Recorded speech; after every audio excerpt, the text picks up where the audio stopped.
which is a German political foundation, obviously based in Germany at the first place. We have our headquarters in Potsdam and also in Berlin, but we are the European Dialogue Program, so we are based in Brussels, working on Franco-German, Franco-European affairs. So I'm very happy that we could partner up with Zentrum für Europäische Politik, Centre Politique Européenne, this time with this conference. Just maybe a very small word on the foundation. You also have some of our publications over there. I see you took them quite a lot already. I'm very happy to see that. It's a concept maybe that is not that known elsewhere because it's very particular, only exists in Germany. So we are a political foundation linked to liberalism, to the idea of freedom, and we fight for every type of freedom. So freedom of expression, democratic freedom, economic freedoms.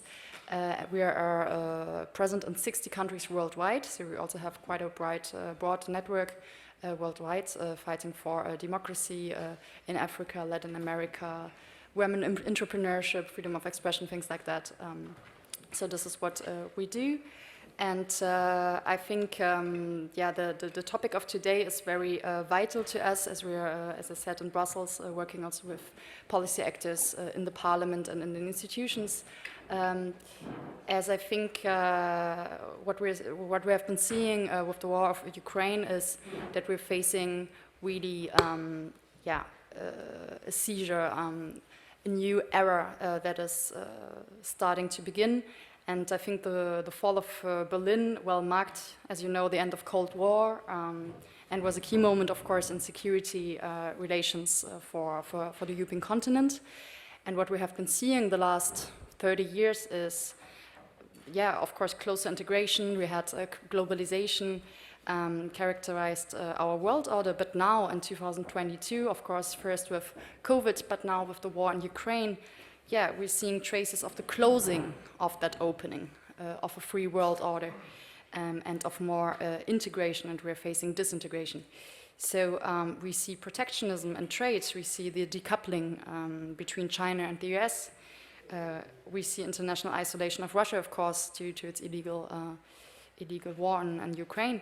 And against this background, I think the moment of realization also for the European Union has finally come, to speak with one voice and especially speak the language of power, which is a kind of a foreign language, used to be a foreign language for the European Union. I think we can all agree on that. So the geopoliticization of this process, of the European integration process, should guide the future of our integration talks. And at Friedrich Nauman Foundation, we believe that the EU should really invest in this perspective by strengthening its common foreign and defense policy especially. And you know, Germany is a key actor when it comes to that with the overhaul of its defense and defense policy. And it will be very decisive how we engage as one of the one of the most important member states.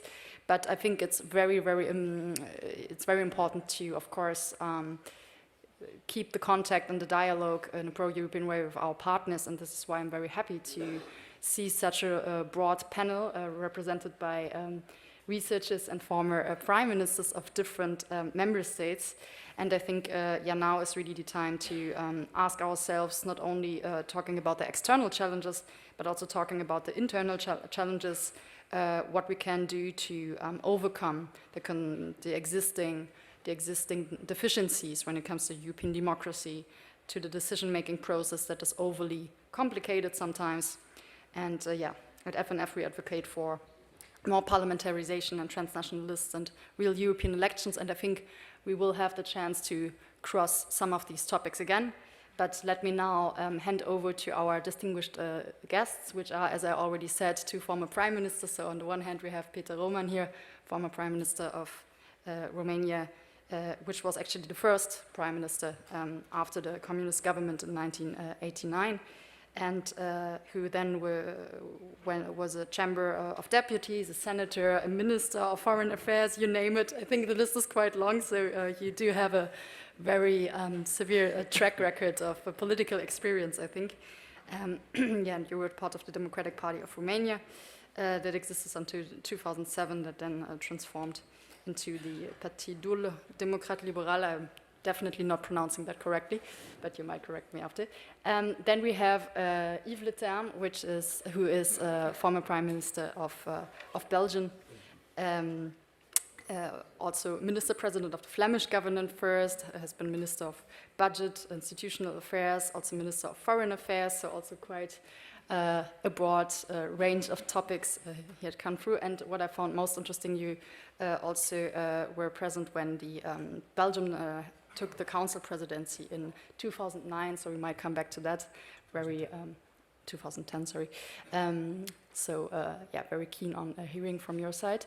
And then we have Tereza Novotna, who is joining us, well, from Berlin, but you're Czech, so very interesting profile. You are working, it's even getting more complex because you're working on EU and the role of the EU with regard to Eurasia and the role of Korea, especially at FNF, I'm already thinking about FNF all the time, too much work, at Freie Universität Berlin, where I studied, by the way. And yeah, you're also an expert on German reunification and the enlargement process. You might also compare these type of processes and conflicts. So yeah, very happy to welcome you all here, and I might pass on to Mr. Román, who's the most experienced politician, so we might start with you. Okay. As for now. Thank you. It's working. So I'm first of all, I'm really happy to be with you, with the Dialogue of Continents. It's the third time I'm with you, and I simply would say merci Marc Cusan, who is responsible for bringing us together, always with very interesting subjects to be discussed. Secondly, yes, I used to be a politician, but before I became Prime Minister, just after the Romanian Revolution, I was a professor and a scientist. And I'm very happy to be again. So I have a double hat. Okay, politician, of course, but also the hat of a scientist in a special field, which is the physics of environment, and namely unpredictability. And I'm starting with this subject, because before I speak more specifically on our subject, which is the future of the European integration, allow me to say, to try to depict a little bit the background of our subject, which is the age of resilience. In fact, it's about the necessity to build resilience, because yes, the background is unpredictability. We live in a new normal. The new normal is unpredictability. And there is no way to get away from unpredictability, and we can say that we are prepared to. The main drivers of our immediate future which are also examples of unpredictability, is the war in Ukraine, of course, and I would add the incapacity to understand, although I've learned a lot during the first panel with the former central bank governors. It's still, I think, the incapacity to understand the causes of the persistence of inflation.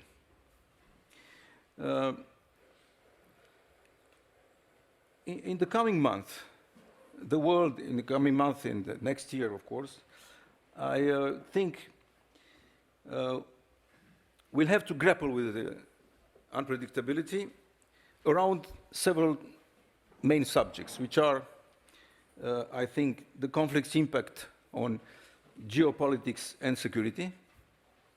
Second, the struggle to control inflation.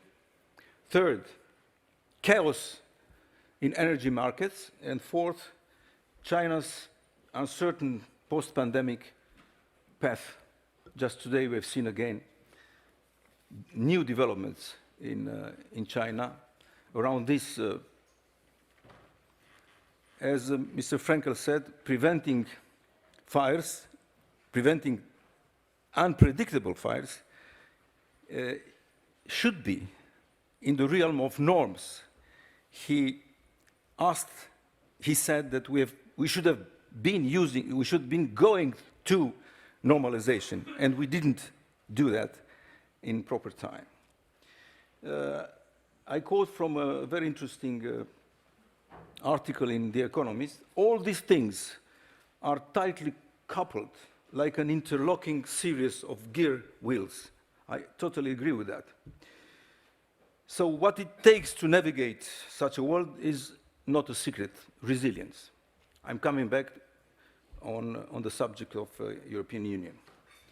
And I remember during the crisis 2007-2008, Ben Bernanke, at the time he was in charge of the Federal Reserve Bank, and he recently got the Nobel Prize for Economy this year.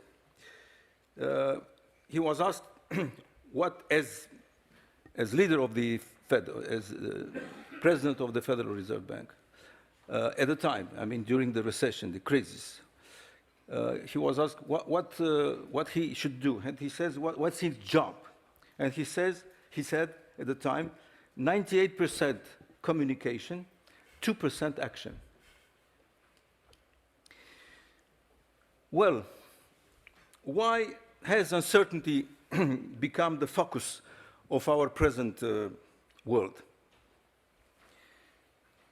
My view, the reason is, or at least it is strongly related to the prevailing reality. We live in and with complex systems. Complex systems are everywhere. Of course, in nature, and the natural phenomena, whatever it is, floods, droughts, earthquakes, hurricanes, everything. The system, the natural system, is a complex system. Economics, financial systems are complex. What means complex system? Well, a complex system is a system whose more important feature is a great sensitivity to even a small perturbation of the initial conditions of its functioning. Last year, it became one of the preferred subjects in science, but also in economics and in financial markets, when Giorgio Parisi, an Italian physicist, was awarded the Nobel Prize for his studies on complex systems.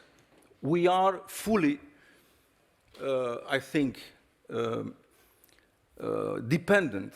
We are fully living in such situation of complex systems. And from this point of view, we have, I would say, a more sophisticated, a more valuable approach to the great challenges we are confronted with, and namely with unpredictability.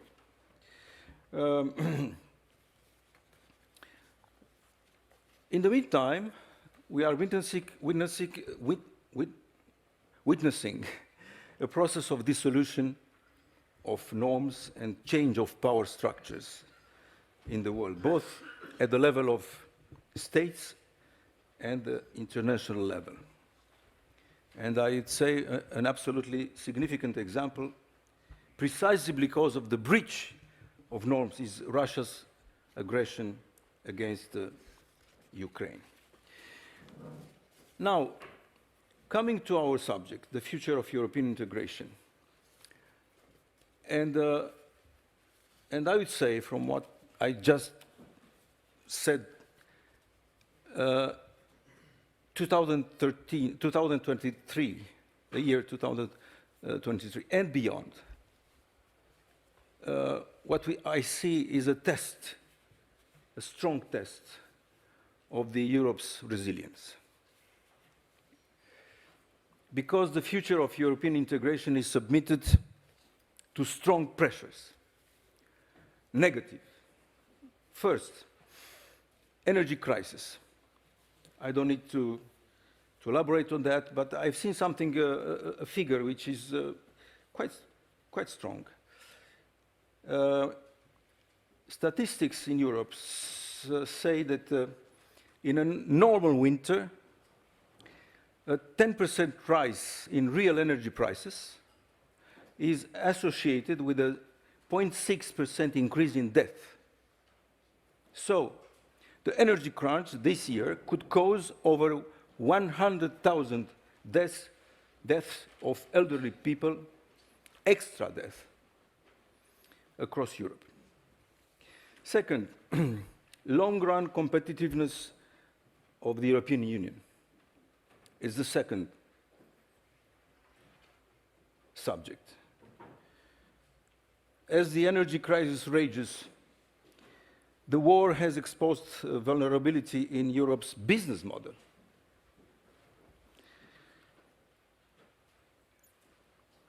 Of course, we know that Europe's industrial firms, mainly, especially German ones, have relied on abundant energy inputs from Russia without thinking really that it could come a moment when this situation could not go on like that. It could. Losing investment makes Europe poorer and feeds into a sense of declining economic vigor. And I have also another figure here. Europe has done worse during this trajectory than other economic blocs. Of the world's 100 most valuable firms today, only 14 are European. Third, the subsidy row. Yes, the subsidy row.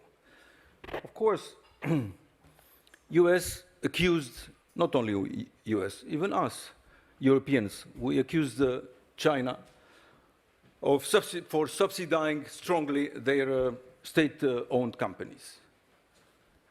But what we see today in United States, well, something very similar. Very strong, very substantial subsidies to American companies. This is really a blow to our competitiveness, I mean the European Union competitiveness, with our industrial companies, because we are not doing the same. And this trait, this feature is also very preoccupying in terms of the future of the European integration. Okay, fourth, and the last one, the defense and security policy. We know that United States, and especially under the Donald Trump leadership, but even today, they, in a way or another, resent European Union's so-called failure to pay for its own security. It's the famous 2% of GDP in defense. And maybe somehow they are right when they say that we, I mean, we, the European Union, we naively didn't take into account the possibility of the Russian aggression. Finally, why the European integration, future integration, is or could be so important? Well, and from this point of view, we know the project, the vision of President Macron, Macron presents about the sovereign Europe. Sovereign Europe, then, is the way to, I'm very bold now, the way to European Union superpower, because that makes sense. It probably, today, saying that it's an utopian vision. But I see in the world that many countries, many countries, would love to have a choice in the world, not necessarily aligned with the United States, although the United States is obviously our partner, our most important alliance field, and of course not siding with China, but many would like to have a choice, the European Union. And from this perspective, of course, the European integration is so important. Thank you. Thank you so much, Peter Roman, for I think flagging quite well what are the biggest challenges when it comes to resilience for the European Union, and also identifying some first factors or key aspects when it comes to what we can do actually to foster European integration. I would now like to hand on to Yves Leterme to share his views on myriad of aspects, I think, when it comes to future of European integration, but you might also focus on the more economical aspects. Thank you very much, Madam, and thank you to Marc Cuson for organizing this event and his team, and for having me here this afternoon.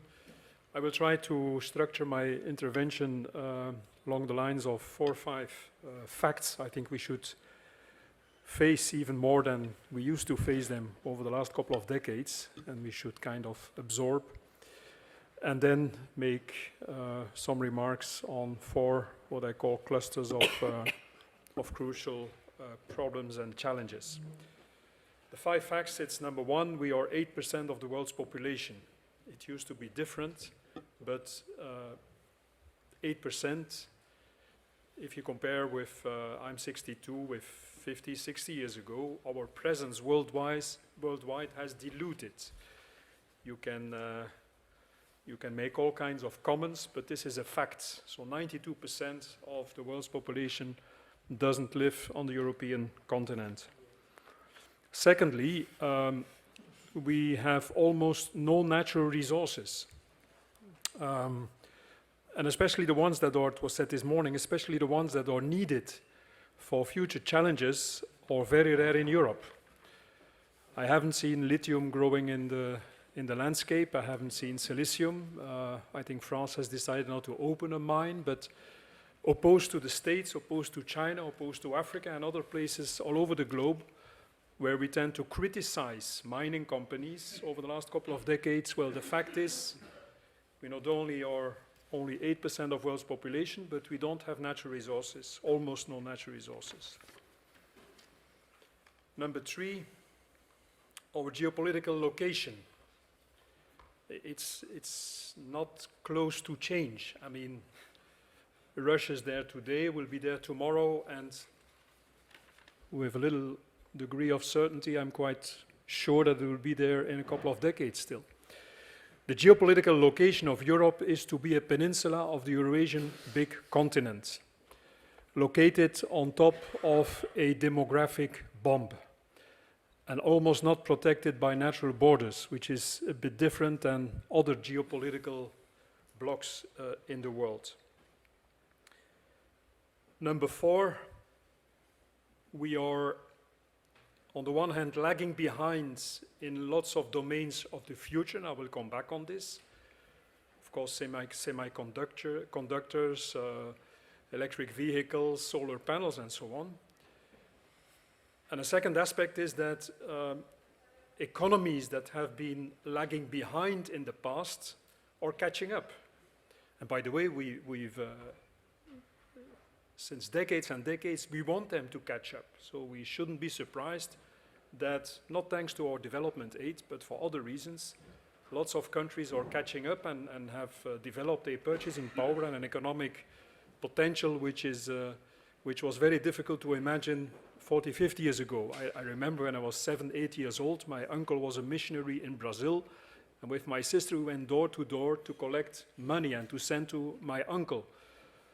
In 2010, I had a bilateral with Dilma Rousseff during her official visit in Brussels. I will never forget that. And she said in this one-on-one bilateral, where most of the times you talk about economic issues or about people that are in prison in one of both countries, she said, well, by the way, I have a message of some banks in Brazil that they are ready to buy your debt if you at a certain moment prime minister, and we were in trouble in Belgium. So an anecdote just to illustrate that countries or nations or economies are catching up, and in some domains of the future we are lagging behind. Which is even more important, final of these 4 or 5 facts, is that 40-50% of, let's say 40% of the leaders representing 50-60% of the world population don't think as we are thinking at all, have a complete different concept of governance, of politics, of how countries should be ruled. Let's face it. I come then to second part, to 4 clusters where I think that in the institutional setup of the European Union we should, and in the current framework of the treaty, we should encourage European institutions and also all kinds of stakeholders in the debates and processes to strengthen their position. Number one, it has been said before, in terms of the market. Given the purchasing power and the number of people, we are still very attractive as a market. Access to the European market, to the European Union single market, is maybe the strongest tool, leverage we have towards other economic blocs. And so we are an economic giant, a market giant, a political junior, and a military dwarf. So let's use this access to our market as a key tool to face the challenges we are confronted with. And it has been mentioned before, but that's typical for, I think, economic downturn, but still, protectionism is there. The Inflation Reduction Act or some behavior in China or even in other countries, even within the European Union, you have some protectionist attitudes where I think the Commission should try to be firmer, stand firmer than today in terms of deciding what kind of direction our trade policy should go. And number 2, to try to strengthen the cohesion of the European Union member states. After all, trade is one of the only European Union competences, so let's really use it the best way possible.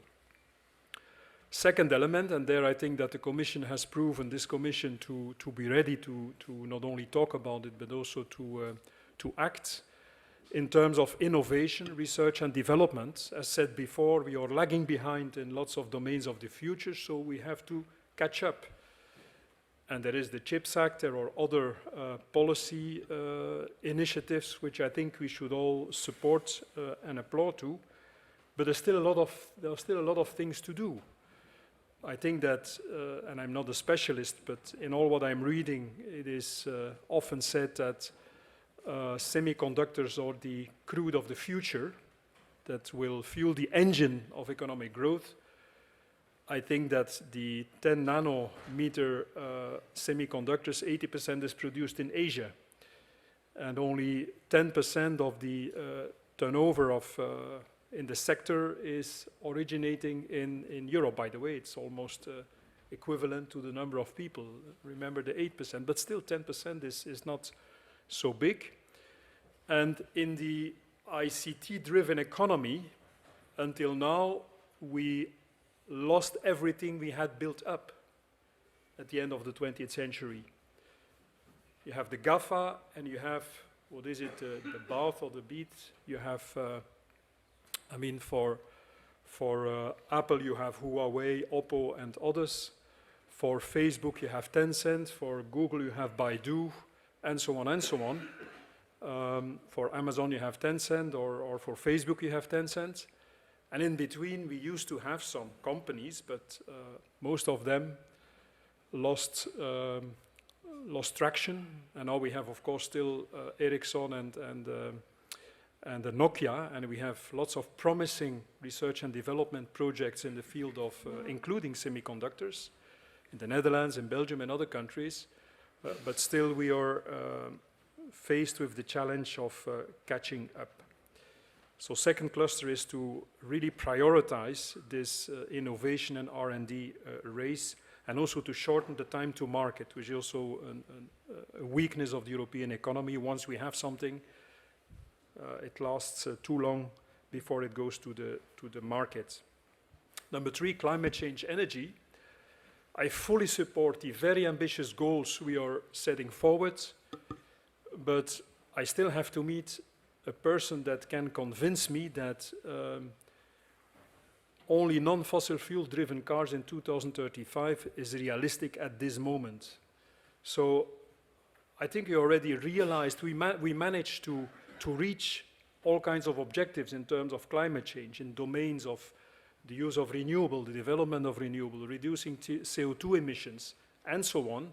But I think that we should be careful in setting goals. The more that we are depending on others to realize these goals, it has been said before, solar panels, batteries, all what is related to this climate change issue and the way we want to approach it. Well, we are almost the only bloc that misses the natural resources for it. Opposite, by the way, to the US. The US has gas, has oil.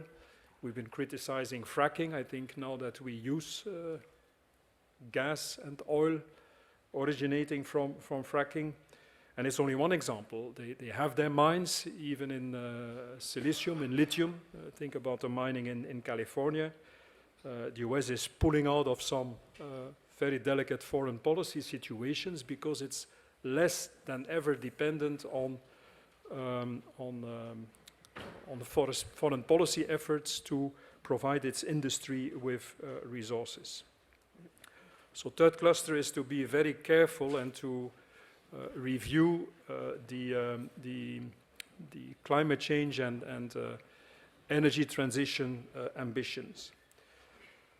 Last but not least, I think, and I say it in a little bit of a provoking way, but it's my conviction, I'm really convinced of this. We should invest more in agreeing amongst each other about the goals of foreign policy and of external action. External action and foreign policy serves, in the first place, your interests. And of course, your values. Of course, the way you look at societies, the interaction between individuals and political leadership and human rights issues and so on. But I think we should be more carefully looking into defining policy and also, by the way, expressing viewpoints.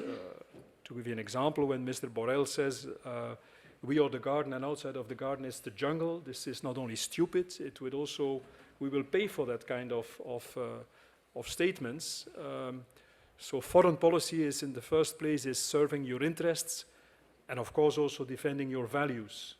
And by the way, we can see in Qatar, in Venezuela, all these countries, Saudi Arabia, where we have all kinds of statements by the European Parliament, how awful their behavior is, how we condemn these nations, well, the leadership of these nations, but we are very happy now to go through the back door signing deals to make sure we have the gas and we have the crude we need. So I think we have at a certain moment to partially maybe reset even our approach to foreign policy. So these are some facts and some remarks about future actions from the European Union. Thank you very much, Mr. Leterme. And I think, interesting to see that there's quite some overlap also with some of the assessment of of the main challenges when it comes to European integration. With regard to what Mr. Roman said earlier, we might come back also to on the foreign policy aspect, because I'm inclined to ask you right now what we have to do now. But first of all, let me hand over to Tereza Novotna, who is, I think, also just an expert on these external dimension of the EU. So I think that's a very good transition. So yeah. Well, thank you very much, Jeanette, for a nice introduction. It is definitely my great honor to be here and to share this panel with not one, but two former prime ministers. I'm hastening to add, I hope that this bodes well for my future career. So thank you very much, Mark, for inviting me here, and especially to this panel. I also wanted to say that I arrived last night, and I was, walking on Champs-Élysées, and I saw all these cheering people celebrating victory of Morocco in Paris, and I thought it was quite, moving, and I thought it sort of matched well with the title of the conference, Dialogue of Continents, and I thought this we should, cherish for the future. And then I read the news, what was going on in Brussels, and I was quite saddened and quite shocked, and so I thought, well, I hope this is not, the crossroads we are at, and I hope that we will, go down the Champs-Élysées rather than, the big avenues in Brussels. As Jeanette already mentioned, I'm Czech, but I lived in Brussels for quite a few years, and now I've been based in Berlin. And I'm an academic, and I have to say I'm not an economist, I'm a political scientist. And I've been working on foreign policy, especially towards Asia. So let me try to combine all these aspects, all these hats, and let me say something about the Czech perspective, German, European, and then maybe the Asian one as well. So I'll start from the Czech one. Well, from the Czech perspective, the future of Europe and European integration will clearly be determined by three aspects: Ukraine, Ukraine, Ukraine. I think the Czech presidency of the Council, which is Czech Republic, holds the presidency at the moment, has been working quite hard on this and has also made itself quite a big profile on this. There are still about five weeks to go. So this has been really a clear priority, not just in terms of helping Ukraine to defend itself and helping the refugees, but of course it's been translated also to issues of energy security. But to some extent, this also translates how the Czech Republic, and I would say some of the other countries in Central and Eastern Europe, look at Europe at the moment. And for instance, if I take the Visegrad group, which includes also Slovakia, Hungary, and Poland, it's nowadays falling apart. But it's falling apart not because of the democratic backsliding, but it is falling apart because of the approach of Hungary to Russia and Ukraine. And on the other hand, although we can definitely see problems with rule of law in Poland, Czech government is not very likely to criticize Poland in this regard because of the Polish leadership on the war in Ukraine.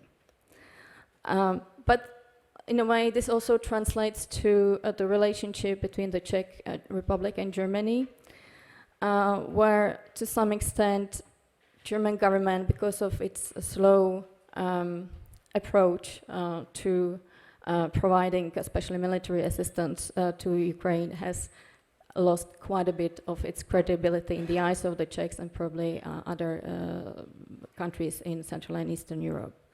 And since I'm in France, I must say France is not doing much better, although I think sometimes it is more because of misunderstanding, including sometimes a linguistic misunderstanding of what the French government, the French president has been doing, rather than the reality. But nevertheless, in a way, the Franco-German motor has not translated itself into action as it's viewed from the East. Which brings me to the second point, which I wanted to make in terms of the German position. Chancellor Scholz has made two big speeches in the recent, 9 months now. The first one, just shortly after Russia invaded Ukraine in February, there was a speech about Zeitenwende, or watershed moment, turning point, in which he described the situation in Europe and also said, well, this is also a wake-up call for us. Unfortunately, it hasn't been translated much yet into the support that both the Ukraine and the countries in the eastern and also northern part of Europe would like to see. There was another speech he made, actually in Prague, about future of Europe. And in that speech, Chancellor Scholz proposed three main ideas. Because of the future of the enlargement, he calls for institutional reforms and mainly gradual transition to qualified majority voting within the EU. Also, a reforming number of MEPs, commissioners, and so on. I'm not going to go into the detail. And also, he called for joint armament. What I think it was emblematic about the speech is that he gave it during his first official visit to the Czech Republic, and everyone was at that time basically interested whether the German government will extend or not the nuclear power plants. None of the Czech journalists were actually interested in his big ideas about Europe. So, you know, we may possibly say that this is due to the communication, but in a way it is how it was perceived. So 98% of communication. Yes. Yeah, we are back to this point. Yes, exactly.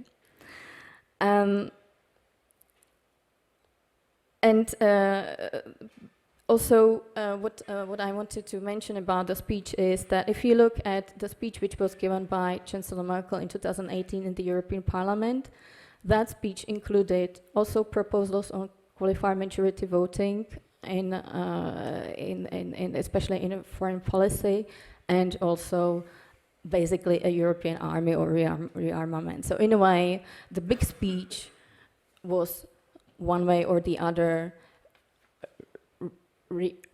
reiteration of the ideas that have been there before.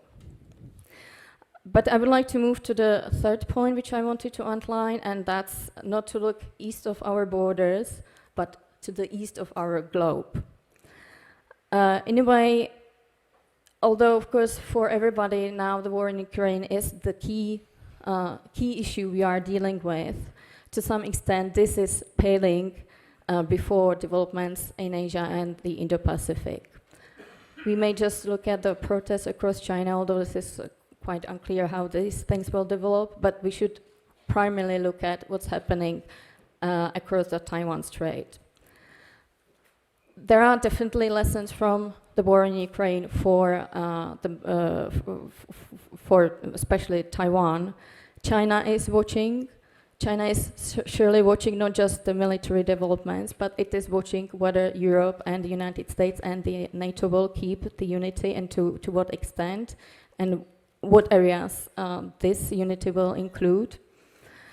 But it's also watching how, in order to prepare better. But to some extent, I would argue that the future of the Indo-Pacific and to some extent future of Europe does not depend only on China or the rivalry between China and the United States. I would definitely argue that it depends on our future collaboration, European collaboration with other countries in the Indo-Pacific. I was quite happy to see here earlier in the morning Ambassador Chung from South Korea, also because just today European Commission and South Korea signed a digital partnership. So this is one of the ways in which we should try to collaborate with countries in the Indo-Pacific.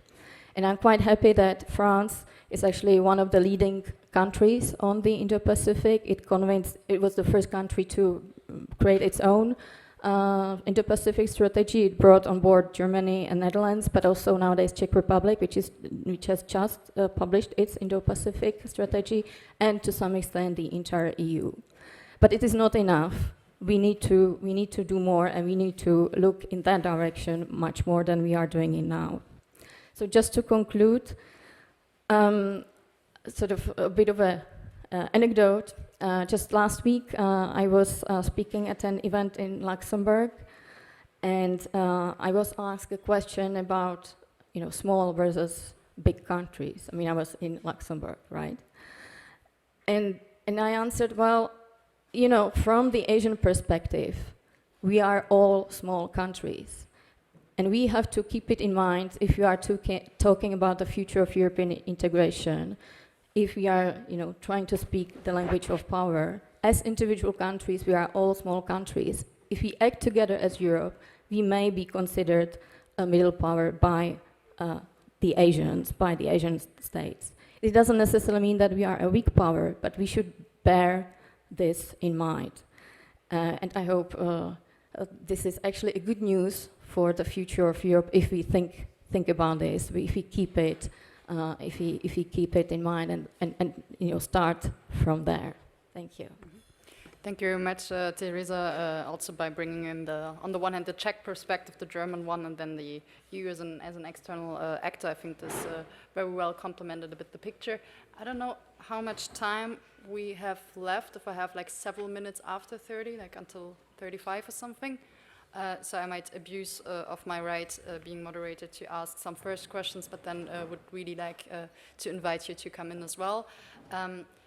Well, having heard about all these challenges that the European Union has to face with regard to on the economic side, with regard to research and development, or to make its market more attractive and to really explore that more, or when it comes to the defense and security policy, what you had said, Mr. Roman, or also what you just flagged, the foreign policy, the defense policy, one might wonder how we're going to get there. So if there's really a clear need, also, because you said 98% is communication, I really... that was Ben, like, not me. It's very funny because, there's always this debate whether the EU has an image problem, and I think we might discuss that.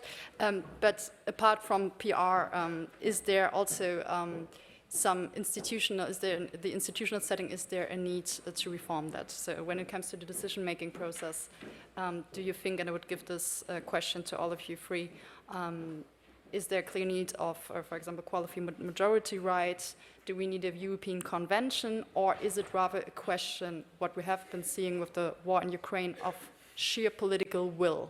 So it's not so much a question of the institutional setup, of the fact of having these rules or that rules, but rather just bringing the European partners together and really act commonly. I might start with you, Yves Leterme, on this question. I strongly believe in terms of the European integration in the step-by-step Monnet-Schuman approach. And secondly, I think that the crisis always, well, until now, bring out the best of European integration. I was sitting around the table when we had the banking crisis, and then banking crisis that went into the debt crisis. If you only have 10 hours before Eastern Asian markets open, and you have to find a solution for the for parts of your banking sector in Greece, in Belgium, in Portugal, and so on, you find the ways to address these challenges. And I think that afterwards has been proven that the essentials of what was decided there, step by step, came to all kinds of mechanisms and institutions that play their role now. So I think that, and also the Ukraine crisis has shown that we can, and also the COVID crisis has shown that when we're confronted with challenges, we can unite and we can address some issues. I think the risk we are facing now is that the dilution of European power and the, let's say, the fact that we are, that we have difficulties to catch up with Chinese economy, US economy, and emerging economies, this goes gradually, and it's not suddenly a crisis. I think that's one of the difficulties we are facing.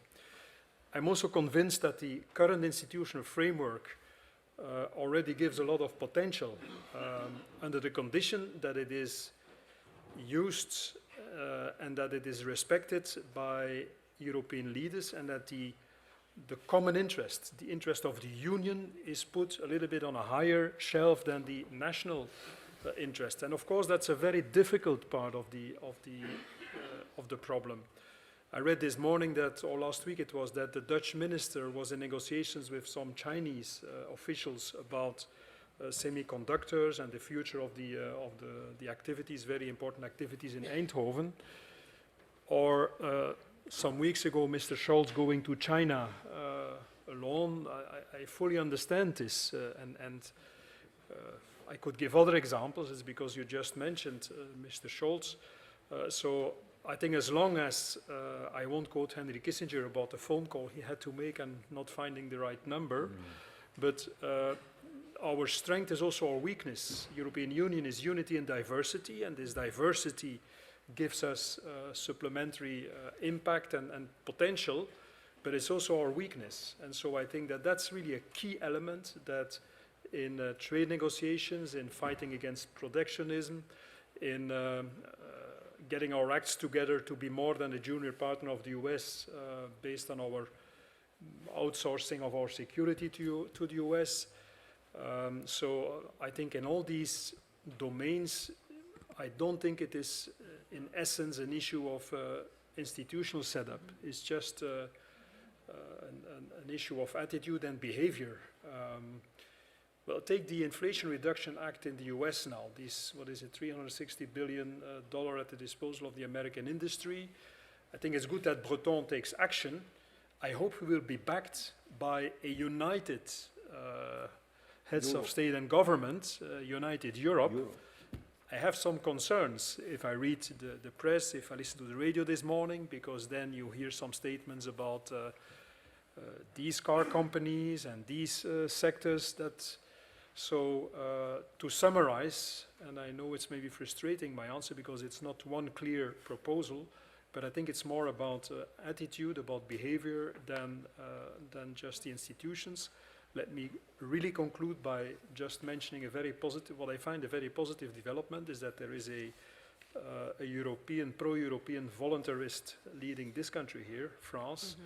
And sometimes he's criticized because of the speech in the Sorbonne and some statements he makes in terms of ambitions. And I think that Germany is, Mrs. Merkel and Mr. Scholz are right sometimes to put him back again with his feet on the ground.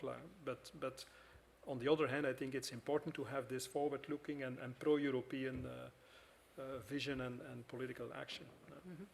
Thank you very much, and we all very much hope for more Franco-German initiatives that are coming soon. I don't know if there's already questions in the room. Otherwise, I would give you the opportunity to take up Mr. Roman. Thank you. Thank quickly. You. Quickly. Well, quickly. Do we need more? We need to be profoundly and deeply convinced that it could be that there is possible to have a positive and efficient conviviality in the European Union, conviviality of the European Union, the unity of the European Union, the common interest, and the cultural heritage. I mean, the nationhood. We are seeing right now a lot of political results against this feeling. It's very sad. What happened in Sweden, Italy, Hungary, it doesn't mean that those elections are pointing to a blow to the European Union. I don't think so. What I see, for instance, from the new Prime Minister, Mr. Meloni in Italy, is take into account that there, in the background, there is a European Union common interest. But we have to move beyond, because the challenges, we are a bloc. And we are, in fact, in a competition with the other blocs. That's a fact. And we need to be stronger, obviously. That's the simple truth of a competition. That's what I tried to explain in my words before. I think we can manage to put together, to work together, those two realities, the roots, the cultural heritage of every nation, and the culture and the common interest of the European Union. That is my conviction. I mean, logic without history is bad, but history without logic is even worse. And we have that history. We are logical. I think we are capable to be reasonable, logic, active, intelligent, and so on. And how does the European Union, especially the European Commission, and I finish with that, and especially the European Commission should work?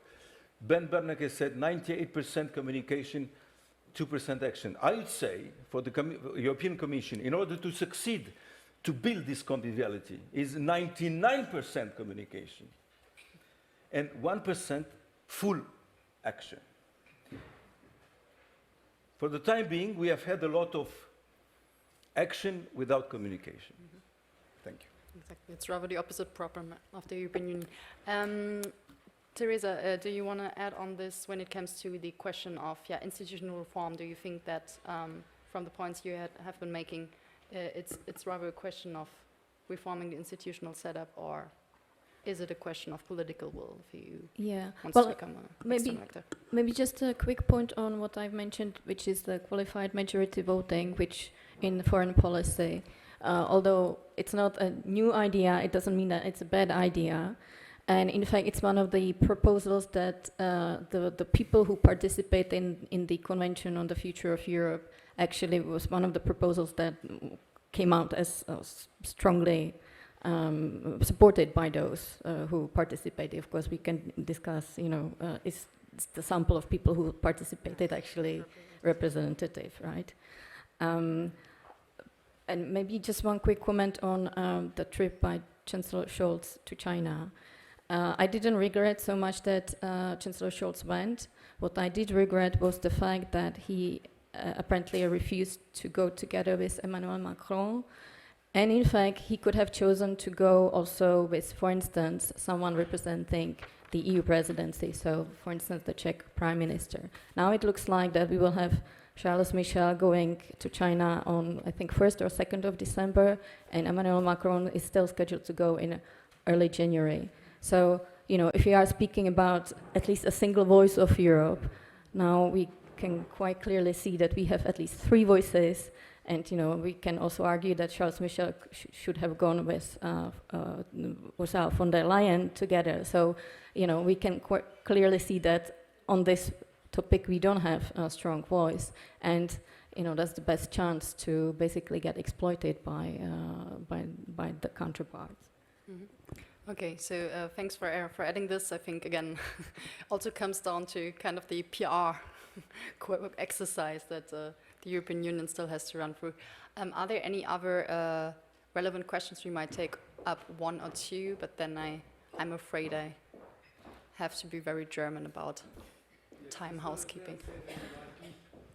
Europe is an economic giant and a political junior, but it did not add that Europe, unfortunately, is a cultural dwarf in the sense that of the sense of belonging to a European community. Of course, thanks to Mr. Putin, the European have a stronger sense of belonging to a community of values, of way of behaving. But we have completely lost the control of the cultural industry of the future, which is completely dominated by the platform and the social media coming from the United States. That's a tremendous challenge, because all the battles on the ground have first to be fought in the realm of ideas. Okay, thank you. Another question over there. Thank you. Theo Bourgeois-Rigons, for a journalist for Euractiv. A couple of questions. One, on speaking of European integration specifically, we've talked about how the EU can get closer to Asia. How about as closer partners? We have something called the European Political Community now. What's your view on it? Is it a promising idea, or is it yet another forum? And where do you see that going in the future? And I had a question on China, but you've responded halfway. But I wonder whether you could make a comment on what's happened in the past couple of weeks between France and Germany. They now seem to be best friends all over again, but it's hardly something to believe in. Where do you see this relationship going? And do you see some kind of genuine thaw between Macron and Scholz going forward? Okay, Thank you. One last question over there, I think, and then we're going to wrap up.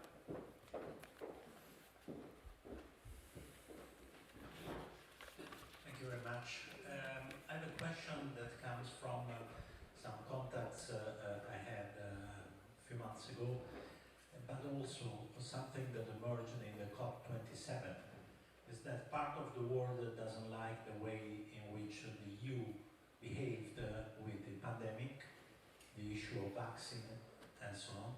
Therefore, beside all the criticisms that we are making here in this room, I have the impression that the EU is more isolated especially from developing countries than before. Is this your impression as well? Thank you. Okay. Maybe the last question, I would like to give it to Monsieur Leterme, as you mentioned the climate policy as one of the major challenges for the EU. The question on the Franco-German affairs, I would be keen to hear about your stance on it from a Romanian perspective, for a change, for once. And for Tereza, maybe the question on the European political community. Do you want to start, Sunta? Yeah, thank you very much. I try to read my writing, which is not easy. On the political community, I would say this is very positive. That was a very good initiative, I think, and certainly this is about communication to a certain extent, Peter. It's indeed showing also to the citizens of all these nations that they belong to, let's say, that they have in common ideas, concepts, rights, freedoms, which can't be taken for granted. And the fact that this initiative was taken is excellent. Where this brings us, that's a whole other question. I remember in 2010 that we were gathering, I think it was in Astana, for the anniversary of the OSCE, and that we were discussing the future of the OSCE, and the odds didn't look so positive at that moment because substance was lacking to a certain extent. But luckily, we decided to continue and to extend the duration of the treaty. And some years after, we were very happy to have the OSCE as a forum for political dialogue and exchange. So this political community, I think it's still unclear now where that brings us to, but future will show. On the French-German, just one word, there are also very positive developments. I think that although it is not going as fast as could be, but the decision that was taken to develop a new air fighter, and to put together investment in weapon systems and in military infrastructure, I think is a very good and interesting development, and I hope that this can indeed for the military become a kind of Airbus experience like we have in civil aviation. On the developing countries, I think we should realize that we are now in a competition, and that the conditionality that we put to our aid and the way we conceive development aid, including relating it, linking it to progress in terms of governance and individual human rights, this is a kind of burden that is not always present in discussions with other economic and political blocks when developing countries have the opportunity to choose between donors. I leave it here because I have another dot here, but I can't read my. No, this was quite my encompassing already. Thank you, Tereza. Do you want to add on the European political community, maybe also from a Czech perspective, or do you feel, Monsieur Leterme covered it all I think already? that has been covered quite well. Okay. Thank you. But maybe if I can, on Yeah. different point, there was a quick question about the vaccines and experiences, disappointment with Europe regarding vaccines. I think we sometimes, when we look at the experiences with COVID-19 in Asia, we always think about zero COVID and China. And we totally forget that other countries in Asia have adopted quite different approach. South Korea is one example, but definitely Taiwan, Hong Kong, even countries like Vietnam. So there are lessons we can take from the way in which the COVID-19 was tackled in Asia. But when it comes to vaccines, obviously the big question in other parts of the world is the patents and the IP rights, which Europe and European companies were not willing to give up on. And that has caused quite a bit of dissatisfaction among all sorts of countries. Maybe going back to Scholz's visit to China, I think one of the most positive takeaways from that trip is the fact that it looks like China has agreed to start using Pfizer BioNTech vaccines for the expat community within China, which could potentially lead to broader vaccination of the population in China and therefore possibly ending zero COVID. But obviously that will depend on how the Chinese leadership approaches that. And one quick remark on the French-German relationship. Well, maybe Scholz-Macron duo is not working too well, but what I heard is visit by Annalena Baerbock and meeting with Minister Colonna went quite well. So maybe it's going to be up to women to sort out any Franco-German tensions, which would be nice. There was also our liberal finance minister in France. No, joke aside, I would be interested in your also Romanian perspective on the Franco-German axis. Okay. Is that something that is expected to come up with more impulses, or is there like a mistrust when it comes to that? I think we need to remember again and again that the foundation of the European Union is precisely the friendship and common interests of France and Germany. Let's remember that always. Absolutely. It started like that, it's still the same, and that is fundamental. Today asked the French and the Germans which is the country, which is the people they mostly admire, they mostly appreciate. 62% of Germans say France, 63% of French say Germany. This is something from the point of view of the statistics, of the probability, it's very strong. Yes, it could be that Macron and Scholz do have some differences due, as a politician I understand quite well, to a fact they need to cope with an obvious presence, which is the national interest, the national situation, political situation. It's normal. Now, they have to strike a balance, as I said, and my feeling, maybe my belief, is that both Macron and Scholz do have this willingness to strike a just balance, keeping in mind permanently which is the common interest of both France and Germany. So thank you very much, and I think on that very positive note, we've come to an end for this discussion. So thanks everyone also for your questions, and I hand over to the next discussion. Thank you.